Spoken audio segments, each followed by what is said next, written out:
Assalamualaikum warahmatullahi wabarakatuh. Ma'asyiral ikhwan rahimani wa iyyakumullah. Alhamdulillah kita dipertemukan lagi oleh Allah dalam channel yang dikelola oleh kawan-kawan kita dari Majelis Wakil Cabang Nahdlatul Ulama Kecamatan Nganjuk. Semoga channel ini bisa memberi pencerahan kepada kita. Semoga channel ini membuka wawasan-wawasan dan wacana keilmiah kita, yang ke depan kita menjadi pribadi-pribadi yang lebih bagus lagi di mata Allah dan di mata manusia. Dan di bulan Ramadan ini, kesempatan yang terbaik ini, mari bersama-sama kita tingkatkan ketakwaan kita. Kita senantiasa berusaha menjadi orang-orang yang menjaga diri, menjaga ketakwaan kita. Dan 1 bulan kita dilatih oleh Allah, dilatih oleh Allah untuk benar-benar menjadi pribadi-pribadi yang positif, pribadi-pribadi yang jauh dari perilaku yang meskipun kelihatannya sederhana, perilaku yang kelihatannya biasa kita lakukan, namun pada titik tertentu perilaku itu akan menjebak kita dalam kubangan kesalahan yang sangat buruk di mata Allah, meskipun di mata kita itu seakan-akan bukan kesalahan.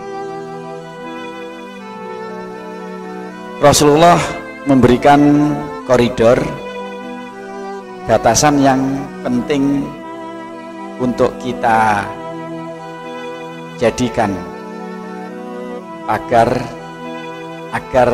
untuk kita jadikan rambu-rambu agar langkah kita di kemudian hari menjadi lebih baik. Koridor yang disampaikan oleh Rasulullah adalah khamsun yuftirna shaim. Kali ini Rasulullah cukup sadis, mengungkap kalimat yang kalimatnya sangat menakutkan. Seandainya kita mau berpikir lebih mendalam lagi, kalimat yang dipilih oleh Rasulullah adalah 5 hal yang bisa menghapuskan puasa, membatalkan puasa, menghapus orang yang berpuasa. Yuftirna shaim. Yang dipilih adalah yuftirna. Sedemikian beratnya efek dari perilaku yang setiap hari kita lakukan ini, sampai seakan-akan ketika kita melakukan ini puasa kita batal. Bahasa yang dipilih oleh Rasulullah adalah membatalkan puasa. Meskipun oleh ulama-ulama, kemudian oleh mufasir hadis, oleh ulama-ulama kita kemudian ditafsiri, diarahkan ke makna yang batal bukan puasanya, yang batal adalah nilai dari puasa. Kalau boleh saya membuat sebuah ilustrasi.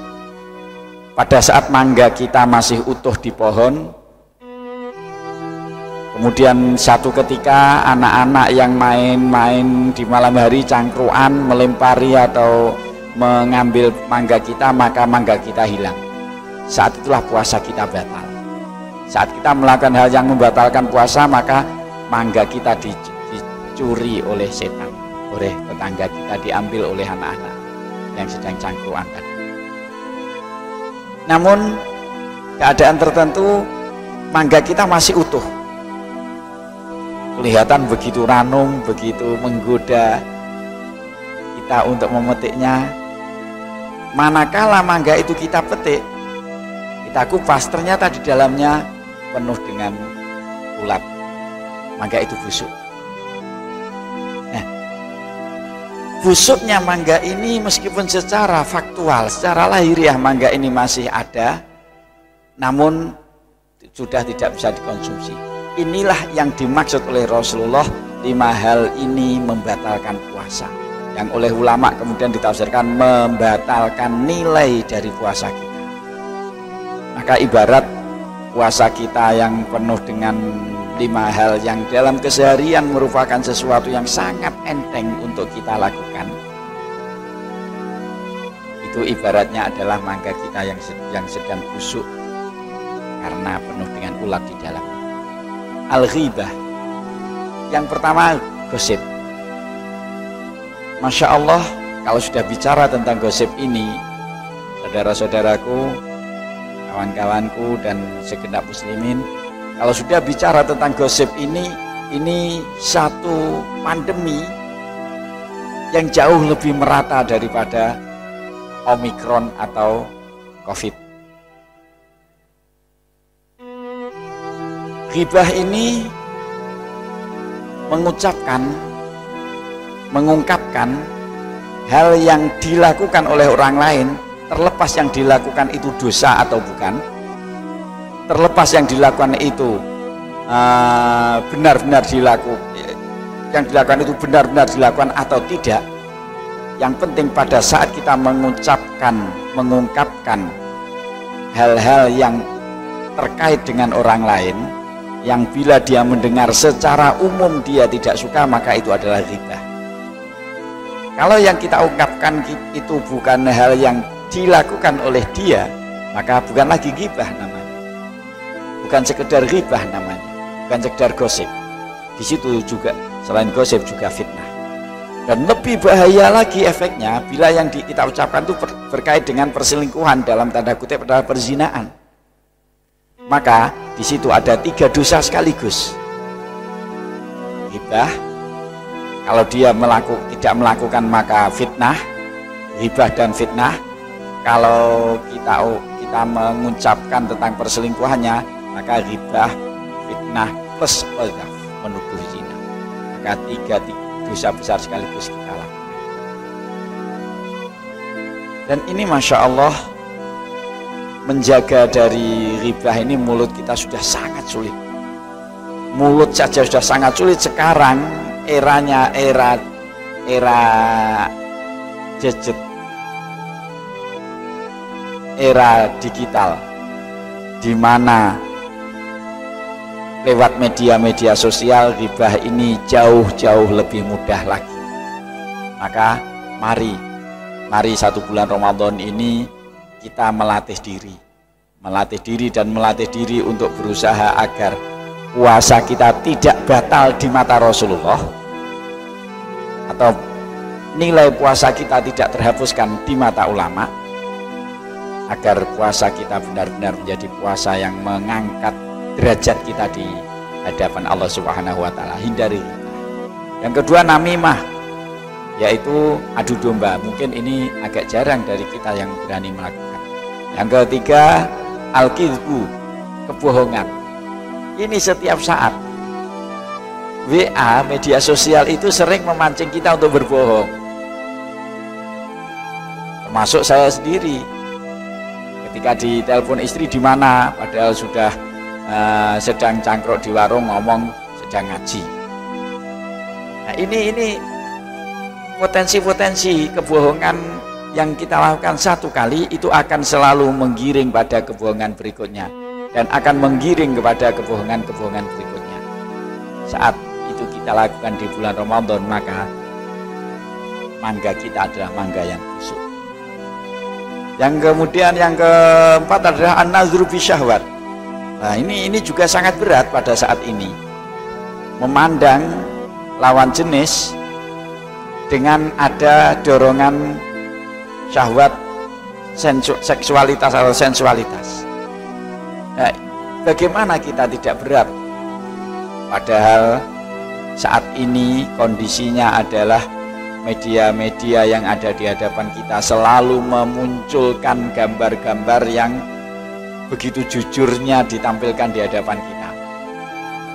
Hal-hal yang mestinya ditutup, karena mereka jujur ingin terbuka, maka dibuka, ditunjukkan kepada kita.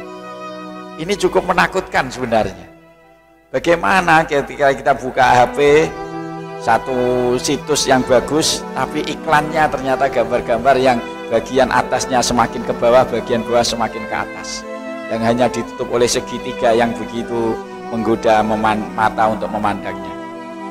Ini an-nazru fi syahwat, wal yaminul kadzibah, dan sumpah palsu, sumpah bohong. Nah, mungkin ini kita juga tidak banyak yang melakukan, namun dalam keseharian 5 hal ini yang menyebabkan nilai puasa kita hancur di mata Allah Subhanahu wa taala, sehingga Rasulullah mengingatkan kepada kita, rubba shaimin, banyak orang yang berpuasa, laisa lahu min syiyamihi illal ju', baginya tidak ada nilai sama sekali kecuali hanya lapar. Nah, semoga saja kita tidak masuk di wilayah ini. Rubba qaimin laisa lahu min qiyamihi illa sahar, dan banyak orang yang bangun sholat malam tidak ada nilai baginya kecuali hanyalah gadang belakang. Ini yang sering kita lakukan sampai saat ini.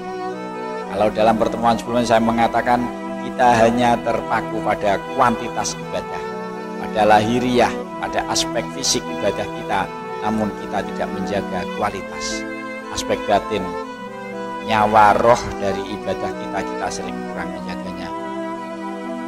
Dan kalau memang ini yang kita lakukan, maka puasa kita tidak ada nilai. Laisa lahu illal ju', tidak mendapatkan apa-apa kecuali hanya lapar dan dahaga. Semoga dalam Ramadan ini kita dijaga oleh Allah, dan kita senantiasa tatkun seperti pertemuan sebelumnya, bahwa kita senantiasa berusaha menjaga, minimal mengurangi sedikit demi sedikit. Kalau kita sudah berusaha mengurangi dalam 1 bulan ternyata masih gagal, maka biar Allah yang menang. Ada satu kalimat, meskipun kalimat ini diungkapkan oleh ulama-ulama yang bergelut di dunia thariqah, namun semoga kalimat ini bisa memotivasi kita semua untuk senantiasa berusaha menjaga diri.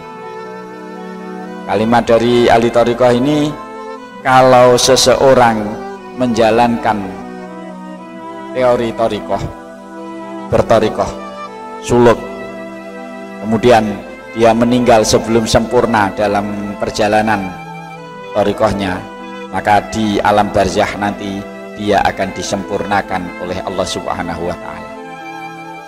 Dan bagi kita yang berusaha bertakwa pada saat belum mampu bertakwa, kalau ternyata kemudian takdir Allah memaksa kita untuk meninggalkan dunia dan orang-orang yang tercinta, maka semoga usaha kita untuk menjadi pribadi yang bertakwa itu di alam kubur kita nanti disempurnakan oleh Allah, dan kita dijadikan orang yang dinilai sudah muttaqun, meskipun kelas kita masih kelas tattaqun, kelas orang yang berusaha bertakwa. Semoga kita dinilai oleh Allah menjadi orang yang bertakwa. Wal afwa minkum. Assalamualaikum warahmatullahi wabarakatuh.